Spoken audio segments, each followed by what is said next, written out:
Hello dear students. आज हम chemical reaction and its equation का सेकंड पार्ट कर रहे हैं। देखिए यहाँ तक हम कर चुके हैं, केमिकल रिएक्शंस के बारे में, केमिकल इक्वेशन के बारे में पढ़ चुके हैं। अब आगे देखिए बैलेंसिंग केमिकल इक्वेशन क्या करना है हमें। देखो बैलेंसिंग केमिकल इक्वेशन, कोई भी केमिकल इक्वेशन उसको क्या करना है, बैलेंस करना है। तो वो कैसे कैसे करते हैं वो देखिए। तो इसमें कुछ चीज़ें ध्यान रखने योग्य बातें होती है, वो देखिए क्या होती है। Law of conservation of mass. Law of conservation of mass का क्या मतलब है कि matter can nether be created nor destroyed in chemical reaction. जैसे कोई भी केमिकल रिएक्शन होती है ना, उसमें मैटर को ना तो हम क्रिएट कर सकते ना ही हम डिस्ट्रॉय कर सकते। मतलब जितना मैटर पहले से था ना हमने रिएक्टेंट में लिया था, उतना ही हमें प्रोडक्ट में मिलेगा, ना उससे कम मिलेगा ना उससे ज़्यादा मिलेगा। मतलब मास के अंदर, वजन के अंदर, वजन कह सकते हो आप, द्रव्यमान, हिंदी में बोलेंगे इसको द्रव्यमान। मास के अकॉर्डिंग जो है मैटर जो है वो क्या रहेगा, कंजर्व रहेगा। कंजर्व का मतलब कांस्टेंट रहेगा, ना वो घटेगा ना ही वो बढ़ेगा। हम उसको ना तो क्रिएट कर सकते हैं ना ही डिस्ट्रॉय कर सकते हैं। यदि ऐसा हो रहा है तो हम उसको क्या करेंगे, बैलेंस करके सही करेंगे। तो सो नंबर ऑफ एलिमेंट्स, तो जितने भी नंबर ऑफ एलिमेंट्स होंगे ना involve in a chemical reaction, किसी भी केमिकल रिएक्शंस में, तो should remain at reactant and product side should remain same. मतलब क्या हो गया कि किसी भी केमिकल रिएक्शन में जो नंबर ऑफ एलिमेंट होंगे ना वो क्या होने चाहिए, रिएक्टेंट की तरफ और प्रोडक्ट की तरफ, यानी कि लेफ्ट हैंड साइड में भी और राइट हैंड साइड में भी, दोनों तरफ क्या होनी चाहिए, बराबर होनी चाहिए। अब हमें ऐसा क्वेश्चन पेपर में देखने को बहुत बार मिलता है जिसमें क्या होता है, कोई इक्वेशन दे देते हैं और उसको बोल देते हैं कि इसको बैलेंस कीजिए। तो हम ज़्यादातर कौन सा मेथड यूज करते हैं, heat and trial method use करते हैं। तो स्टेप वाइज बैलेंसिंग देखिए उसके अंदर क्या होती है, 6 स्टेप होते हैं। तो पहला स्टेप देखिए क्या है। सबसे पहले आपको क्या करना है, जो भी आपको इक्वेशन दी हुई है ना, केमिकल रिएक्शन दी हुई है, उसकी क्या कीजिए, इक्वेशन की फॉर्म में उसको लिख लीजिए। ठीक है, right a chemical equation and draw box around each formula. जैसे ये देखो, ये क्या आपका आयरन है, फेरस भी बोल देते हैं इसको, ferrous plus H2O water, ferrous oxide बन गया प्लस H2O। ठीक है, ये एक इक्वेशन दे दी, लेकिन ये बैलेंस नहीं है क्योंकि देखो यहाँ पे Fe यानी कि फेरस या फिर आयरन बोल सकते हो आप, ये कितने, 3 है, यहाँ पे 1 है, यहाँ पे हाइड्रोजन 2 है, यहाँ पे ऑक्सीजन 1 है, यहाँ पे ऑक्सीजन 4 है, हाइड्रोजन 2 है। तो मतलब अनबैलेंस है देखो। लेकिन सबसे पहले आपको क्या करना है, इनके अराउंड बॉक्स बना लीजिए जैसे मैंने ये बना रखे हैं। देखो अब देखो, do not change anything inside the box. तो बॉक्स के अंदर आपको कोई भी चेंज नहीं करना है, ना ही आप कर सकते। ठीक है, अब देखिए नेक्स्ट। तो फिर क्या करेंगे, फर्स्ट स्टेप तो ये हो गया हमारा कि हम क्या करेंगे, सबसे पहले इनको केमिकल इक्वेशन की फॉर्म में लिखेंगे सिर्फ। ठीक है, और उसके अराउंड क्या बना लेंगे, बॉक्स बना लेंगे। बॉक्स के अंदर हमें कोई चेंज नहीं करना, बाहर हम चेंज करेंगे। देखो क्या करेंगे, स्टेप टू।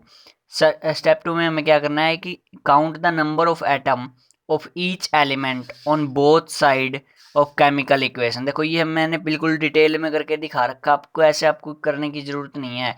जितने नंबर का क्वेश्चन आता है पेपर में उस हिसाब से हम करेंगे। देखो फेरस, ये वही रिएक्शन जो सेम मैंने पहले दिखाई थी आपको, वही यहाँ पे लिखी हुई है सेम की सेम। देखो ferrous, number of atom at reactant side, reactant मतलब लेफ्ट हैंड साइड में कितने हैं, लेफ्ट हैंड साइड में देखो फेरस कितना है, 1 है।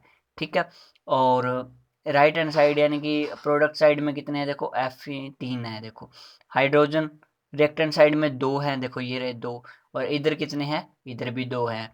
ठीक है, और ऑक्सीजन इधर कितने हैं, इस साइड रिएक्टेंट की साइड 1 है, और इधर कितने हैं, 4 है। मतलब अनबैलेंस है, ये सारे के सारे क्या होने चाहिए, इधर भी सेम होने चाहिए और इधर भी सेम होने चाहिए, तभी हमारी जो रिएक्शन है वो बैलेंस कहलाएगी, वरना वो बैलेंस नहीं कहलाएगी।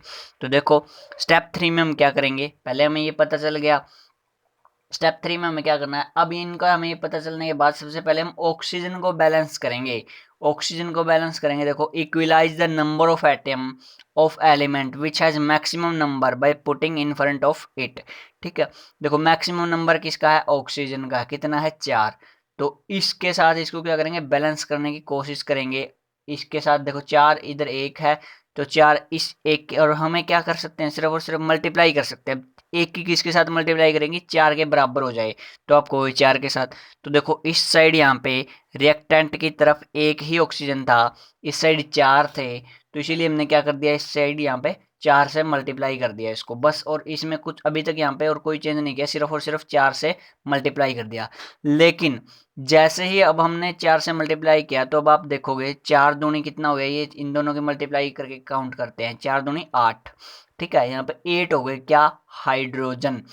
और ऑक्सीजन कितने हो गए, 4 इंटू 1 कितना हो गया, 4 हो गया। ऑक्सीजन यहाँ पे भी 4 है, हाइड्रोजन देखो यहाँ पे 8 हो गए, यहाँ पे 2 है। अब क्या करें, अब क्या करेंगे देखो, नेक्स्ट स्टेप देखिए, अब इनको देखो, try to equalise all the atom of elements on reactant and product side by adding coefficient in front of it. देखो इनके आगे कोफिशिएंट लगाना है, कोफिशिएंट का मतलब होता है कोई ना कोई गुणांक लगाना है। देखो जैसे 3 से मल्टीप्लाई कर दिया किसको, Fe को, क्यों, क्योंकि यहाँ पे 3 था, ऑक्सीजन पहले से ही 4, ऑक्सीजन पहले से ही 4 है। अब देखो 4H2, 4H2 है यहाँ पे, और यहाँ पे भी देखो H2 था, पिछली वाली में दिखाता हूँ आपको, ये देखो यहाँ पे ये जो था यहाँ पे H2 था। अब ये H2 देखो हमने क्या कर दिया, नेक्स्ट वाले में क्या कर दिया, इसको 4 से मल्टीप्लाई कर दिया, 4H2 बन गया। देखो क्यों, क्योंकि ताकि ये सारी चीज़ें हमारी बैलेंस हो जाए। अब देखो काउंट करके देखते हैं, देखो 3Fe है, इधर भी 3Fe है, इधर देखो H2 कितना है, मतलब हाइड्रोजन कितने हैं, देखो 4 दूनी 8, इधर भी कितने हैं, 4 दूनी 8, ठीक है। और ऑक्सीजन इधर कितने हैं, देखो 4 1 जा 4, और ये भी O4 यानी कि 4 हैं, ठीक है। मतलब हमारी जो है अब इक्वल हो चुकी है सभी तरफ से equation. Now all atom of elements are equal on both side. अब क्या है, हमारे जो सारे एटम्स हैं, सारे के सारे एटम्स वो क्या हो गए, इक्वल हो गए दोनों की दोनों तरफ, ठीक है। अब पांचवा स्टेप क्या है, right the physical state of reactant and product. अब फिजिकल स्टेट लिखनी है हमें भी, मतलब जो ये फेरस है ये क्या होगा, ठीक है, ये फेरस है ये क्या होगा, और वाटर है ये क्या होगा। देखो इस तरीके से हमें इनकी जो है शेप लिखनी है। देखो ये फेरस है, ये सॉलिड होगा, ठीक है। अब ये H2 यहाँ पे लिक्विड आएगा, गैस गलती से लिख दिया गया है, यहाँ पे लिक्विड आएगा, वाटर जो है लिक्विड होता है ना, यहाँ पे ये सॉलिड हो गया फेरस ऑक्साइड, ठीक है। और हाइड्रोजन क्या होती है, गैस होती है, इसलिए जी लिख दिया। देखो सॉलिड S को डिनोट कर रहा है, गैस G को डिनोट कर रही है, G से डिनोट कर रहे हैं हम, लिक्विड को L से डिनोट कर रहे हैं। और एक्वा स्टेट होती है मतलब पानी की तरह, ठीक है, जो थोड़ी भीगी हुई हो उसको बोलते हैं एक्वा स्टेट, तो उसको AQ से डिनोट करते हैं। नेक्स्ट स्टेप क्या होगा, राइट नेसेसरी कंडीशन। देखो नेसेसरी कंडीशंस क्या होती है, जैसे टेम्परेचर, प्रेशर, कैटालिस्ट, जो हमने कल डिस्कस किया था कल वाली वीडियो में, पिछली वीडियो में। तो उसमें क्या जो वो कहाँ लिखनी होती है, हमें एरो के निशान के ऊपर लिखनी होती है या फिर नीचे लिखनी होती है। तो ये 6 स्टेप होते हैं जिससे हमारी जो रिएक्शन पूरी तरह बैलेंस हो जाती है, ठीक है। अब देखो नेक्स्ट, यहाँ तक हमने क्या पढ़ लिया, अब बैलेंसिंग कर ली हमने केमिकल इक्वेशन को, ठीक है। अब हम क्या कर रहे हैं, देखो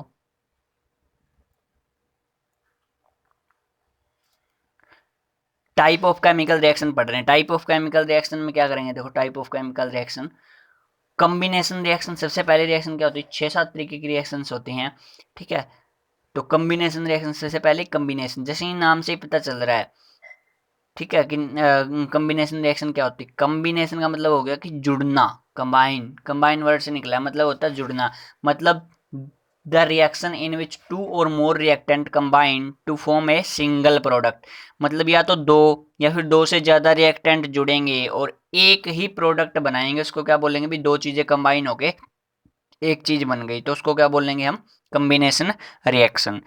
देखो एग्जाम्पल दिए हुए हैं, बर्निंग ऑफ कोयल, ठीक है, कोयले का जलना, जैसे कार्बन होता है, सॉलिड कार्बन होता है उसके अंदर, और क्या होती है, ऑक्सीजन के साथ बर्न करके क्या बना लेता है, कार्बन डाई ऑक्साइड बना लेता है, ठीक है। 2 चीज़ें जुड़ी, कार्बन और ऑक्सीजन, CO2 बना लिया, ठीक है। दूसरा हो गया formation of water, formation of water, पानी का बनना, ठीक है। हाइड्रोजन और ऑक्सीजन मिले, ठीक है, और क्या बना लिया, H2O बना लिया, क्या बना लिया, H2O, ठीक है। अब देखो जैसे क्विक लाइम है, CaO, कैल्शियम ऑक्साइड बोलते हैं इसको, और क्विक लाइम इसका कॉमन नेम होता है। H2O पानी के साथ मिला, वाटर के साथ मिला, तो क्या बन गया, कैल्शियम डाइहाइड्रोक्साइड, CaOH की ट्वाइस बन गया। देखो 2 चीज़ मिल गई और एक बन गई, ठीक है। ये सिलेक्ट लाइम, बुझा हुआ चूना बोलते हैं इसको, इसको बोलते हैं बिना बुझा हुआ चूना। क्विक लाइम मतलब बिना बुझा हुआ चूना, और सिलेक्ट लाइम मतलब बुझा हुआ चूना, ठीक है। अब देखो कॉम्बिनेशन रिएक्शन समझ में आ गई भी, मतलब कोई भी 2 प्रोडक्ट जुड़ेंगे और एक प्रोडक्ट बना लेगा। आप इनमें से कोई भी एग्जांपल दे सकते हो, जरूरी नहीं है तीनों दो, ठीक है ना। तो दो प्रोडक्ट, दो या दो से अधिक प्रोडक्ट जुड़ के एक प्रोडक्ट बना लेते हैं, ऐसी रिएक्शंस को क्या बोलते हैं हम? कम्बिनेशन रिएक्शन बोलते हैं। देखो एक्जोथर्मिक रिएक्शन क्या होती हैं, ये इसका पार्ट नहीं है वैसे, मतलब समझना कई बार एग्जाम में रहता है, इसीलिए हम समझ रहे हैं कि एक्जोथर्मिक रिएक्शन क्या होती है। ऐसी रिएक्शन जिसमें हमें हीट मिलती है। एक्जो का मतलब होता है आउट होना, मतलब बाहर निकलना। एक्जो का मतलब क्या होता है? आउट होना। और थर्मिक का मतलब होता है कि थर्मल एनर्जी, यानी कि हीट या फिर एनर्जी, ठीक है। तो एक्जो का मतलब होता है बाहर निकलना, मतलब कोई भी चीज बाहर निकल रही है। बाहर निकल रही है तो क्या निकल रही है? एनर्जी। देखो, reaction in which heat is released along with formation of products. जैसे प्रोडक्ट्स बनता है ना, उसके साथ साथ हीट या फिर एनर्जी निकलती है, तो ऐसी रिएक्शन को हम क्या कहते हैं? एक्जोथर्मिक रिएक्शन कहते हैं। एक्जोथर्मिक रिएक्शन जो हमें प्रोडक्ट के साथ साथ हीट या एनर्जी भी देती हैं। जैसे एग्जांपल हो गया, देखो नेचुरल गैस। नेचुरल गैस जो उसका क्या होना? जलना। जब नेचुरल गैस जलती है तो हमें क्या क्या प्राप्त होता है? देखो जैसे मीथेन है, ऑक्सीजन के साथ बर्न होगी तो कार्बन डाइऑक्साइड बनेगा, कार्बन डाइऑक्साइड बना, प्लस में वाटर बना, ठीक है, गैस की फॉर्म में, यानी कि भाप की फॉर्म में बनेगा, ठीक है। प्लस में हीट, हीट यानी कि एनर्जी मिलती है हमें, ऊर्जा, जिससे हम खाना वगैरह पकाते हैं या फिर मतलब इसको किसी भी तरीके से यूज कर सकते हैं हम। Respiration is also an exothermic reaction. ये बहुत बार क्वेश्चन में पूछा जाता है कि पेपर में पूछा जाता है कि जो रिस्पायरेशन है वो कौन सी रिएक्शन है, एक्जोथर्मिक है या एंडोथर्मिक है? तो आपका आंसर होगा एक्जोथर्मिक रिएक्शन। क्यों? क्योंकि इसमें क्या होती है? एनर्जी निकलती है। और एनर्जी क्या है? एक तरीके से एनर्जी निकलती है। और जो चीज़ें हमें, जिस भी रिएक्शन में हमें एनर्जी और हीट प्राप्त होती है वो क्या होती है? हमारी एक्जोथर्मिक होती है। तो ये देखो, ग्लूकोज ऑक्सीजन के साथ रिएक्शन करके क्या बनाती है? CO2 बनाती है, वाटर बनाती है और एनर्जी मिलती है हमें। तो ये हमारा क्या हो गया? एक्जोथर्मिक रिएक्शन हो गई। कौन सी? रिस्पायरेशन रिएक्शन भी, ठीक है। चलिए दूसरा टाइप देखते हैं, decomposition reaction. Decomposition reaction, decomposition reaction क्या होते हैं? The reaction in which a compound split into two or more simple substances is called decomposition reaction. The reaction in which a compound split into two or more simple substances is called decomposition reaction. मतलब क्या हो गया कि एक compound है हमारे पास और वो दो या दो से अधिक पदार्थों में टूट जाता है। एक चीज दो या दो से अधिक में टूट जाती है तो हमें क्या, कौन सी रिएक्शन बोलेंगे उसको? डिकम्पोजिशन। पहली कौन सी थी हमारी? कम्बिनेशन। कम्बिनेशन में क्या होता था? दो या दो से अधिक जुड़ के एक बनाती थी। डिकम्पोजिशन में क्या होता है? एक टूट जाता है दो या तीन में, तो उसको बोलेंगे हम डिकम्पोजिशन। अब डिकम्पोजिशन जो रिएक्शन होती है वो कई प्रकार की होती हैं। सबसे पहले हमारी है थर्मल डिकम्पोजिशन। तो थर्मल डिकम्पोजिशन क्या होती है? देखो, थर्मल यानी कि हमें कहीं ना कहीं हीट से रिलेटेड है, ठीक है। थर्मल डिकम्पोजिशन क्या होगा? अभी जब कोई भी चीज डिकम्पोज होती है, जब हम उसमें से क्या करते हैं? हीट कैरी आउट करते हैं, हीट कैरीड करते हैं, मतलब उसके उसको हीट देते हैं और वो क्या हो जाती है? टूट जाती है। जैसे देखो, फेरस सल्फेट था हमारे पास, ठीक है। फेरस सल्फेट को जब हम हीट करेंगे तो क्या बन जाएगा? फेरिक ऑक्साइड बन जाएगा, सल्फर डाइऑक्साइड बन जाएगा, ठीक है। और SO3 बन जाएगा, SO2 प्लस SO3 बन जाएगा, ठीक है। उसके बाद देखो, जैसे दूसरा एग्जांपल दिया हुआ है यहाँ पे, limestone, calcium calcium carbon oxide, ठीक है, calcium carbonate, sorry calcium carbonate. और इसको क्या करेंगे? हीट करेंगे तो ये क्या बन जाएगा? क्विक लाइम बन जाएगा, बुझा हुआ बिना बुझा हुआ चूना बन जाएगा, प्लस में क्या बन जाएगा? कार्बन डाइऑक्साइड बन जाएगी। एक चीज है टूट के किस में बन गई? दो प्रोडक्ट बन गई, तो क्या हुआ? डिकम्पोजिशन हुआ। लेकिन क्या दिया हमने? हीट दिया। हीट दिया इसीलिए क्या बोलेंगे? थर्मल डिकम्पोजिशन, ठीक है। ये क्या था हमारा? कैल्शियम कार्बोनेट था। कैल्शियम कार्बोनेट को क्या बोलते हैं हम? लाइमस्टोन बोलते हैं। कैल्शियम कार्बोनेट को क्या बोलते हैं? लाइमस्टोन बोलते हैं। ये क्या हो गया हमारा? जब हमने इसको हीट दी तो ये क्या बन गया? Calcium oxide. कैल्शियम ऑक्साइड यानी कि बुझा हुआ चूना, बिना बुझा हुआ चूना, बिना बुझा हुआ चूना बन गया ये। और क्या बन गया? प्लस में क्या बना लिया हमने? CO2, ठीक है। ये क्या हो गया? डिकम्पोज हो गया दो पदार्थों में, इसीलिए क्या बोलेंगे इसको? Decomposition reaction. किसकी वजह से हुआ? हीट की वजह से, इसीलिए थर्मल डिकम्पोजिशन रिएक्शन बोलेंगे, ठीक है। चलिए नेक्स्ट देखिए। अब डिकम्पोजिशन इलेक्ट्रोलिटिक डिकम्पोजिशन क्या होता है, देखो, when decomposition carried out by passing electricity, जब हम इलेक्ट्रिसिटी पास करते हैं किसी चीज़ में से और उसके कारण हमारा डिकम्पोज होती चीज़ें, यानी कि एक पदार्थ जो है वो दो या दो से अधिक में टूटता है, डिकम्पोज होता है, किसकी वजह से, इलेक्ट्रिक करंट की वजह से, तो उसको बोलते हैं हम इलेक्ट्रोलिटिक डिकम्पोजिशन। ठीक है, जैसे यहाँ पे दिखाया गया, देखो एग्जाम्पल दिया है कि H2O पानी है हमारे पास, उसमें से इलेक्ट्रिक करंट हमने पास किया तो हमारे पास क्या बन गया, हाइड्रोजन बन गया और ऑक्सीजन बन गया। ठीक है, देखो ये हमने क्या लिया, मग लिया, आप कह सकते हो बीकर ले सकते हैं, बीकर बोल सकते हो, मग बोल सकते हो, ये लिया। इसमें देखो ये क्या है, ये हमने क्या लिए, दो टेस्ट ट्यूब्स लिए, एक ये और एक ये वाला। ठीक है, और इसको क्या किया, ये वाला पार्ट जो है एनोड है, ये वाला पार्ट जो है कैथोड है। ठीक है, और बैटरी 6 वोल्ट की हमने बैटरी ली है, ये स्विच लगा दिया यहाँ पे, स्विच को जब ऑन करेंगे इसमें से क्या होगी, इलेक्ट्रिसिटी जो है पास होगी। जब इलेक्ट्रिसिटी पास होगी, देखो ये रबड़ स्टॉपर वगैरह ये इसीलिए लगाया ताकि यहाँ पे लीक ना हो, जो पानी है ये जो लीक ना हो। ठीक है, ये सारी चीज़ें लगाई गई हैं। इसमें क्या, जब हम इसमें से क्या करेंगे, देखो ये चीज़ें लगाने के बाद जब हम इसमें से इलेक्ट्रिसिटी पास करेंगे तो इस टेस्ट ट्यूब में क्या हुआ, यहाँ पे क्या आ जाएगा, ऑक्सीजन, जो एनोड है, एनोड के ऊपर क्या जाएगा, ऑक्सीजन आ जाएगा, और जो कैथोड है इसके ऊपर क्या आ जाएगा, हमारा हाइड्रोजन गैस आ जाएगी। ठीक है, जो पानी है दो चीज़ों में टूट जाएगा, हाइड्रोजन और ऑक्सीजन में, ऑक्सीजन कहाँ आ जाएगी, एनोड के ऊपर, और हाइड्रोजन जो किसके ऊपर आ जाएगी, कैथोड के ऊपर। ठीक है, इसी को बोलेंगे हम इलेक्ट्रोलाइटिक डिकम्पोजिशन। क्यों, क्योंकि इलेक्ट्रिक की वजह से हुआ है, और ये एक्सपेरिमेंट बहुत बार पेपर में आया हुआ है। ठीक है, इसका कई बार डायग्राम आ जाता है, बनाना बहुत ही सिंपल है, जैसा कि आप देख रहे हो। ठीक है, चलिए नेक्स्ट देखिए, फोटोलिटिक डिकम्पोजिशन। फोटोलिटिक डिकम्पोजिशन क्या होता है, फोटोलिटिक का मतलब होता है, फोटो जहाँ भी वर्ड आ जाए ना तो सीधा डायरेक्ट जो उसका मतलब होता है वो किससे होता है, सनलाइट से मतलब होता है, सूर्य के प्रकाश से मतलब होता है। When decomposition is carried out in presence of sunlight, देखो when decomposition is carried out in the presence of sunlight, मतलब सूर्य के प्रकाश के अंदर जब हम डिकम्पोजिशन की क्रिया जो है वो करते हैं तो उसको क्या बोलते हैं हम, मतलब जब डिकम्पोजिशन की प्रक्रिया जो है वो किसके कारण हुई, सूर्य के प्रकाश सनलाइट के कारण हुई, तो उसको बोलेंगे हम फोटोलिटिक डिकम्पोजिशन। देखो एग्जाम्पल दिया हुआ है AgCl। ठीक है, सिल्वर क्लोराइड किस में टूट गया, Ag+Cl2 सनलाइट की फॉर्म में। ठीक है, तो कहाँ किस चीज़ का यूज हुआ है यहाँ पे, सनलाइट का, इसीलिए इसको क्या बोलेंगे, फोटोलिटिक डिकम्पोजिशन। ये इतना इंपॉर्टेंट नहीं होता पेपर की दृष्टि से, लेकिन आपको ये याद रखना है कि ये जो रिएक्शन है ना, AgCl सिल्वर क्लोराइड को सनलाइट की प्रेजेंस में क्या किस में बदलना, Ag+Cl2 में। ठीक है, और AgBr को Ag+Br2 में बदलना।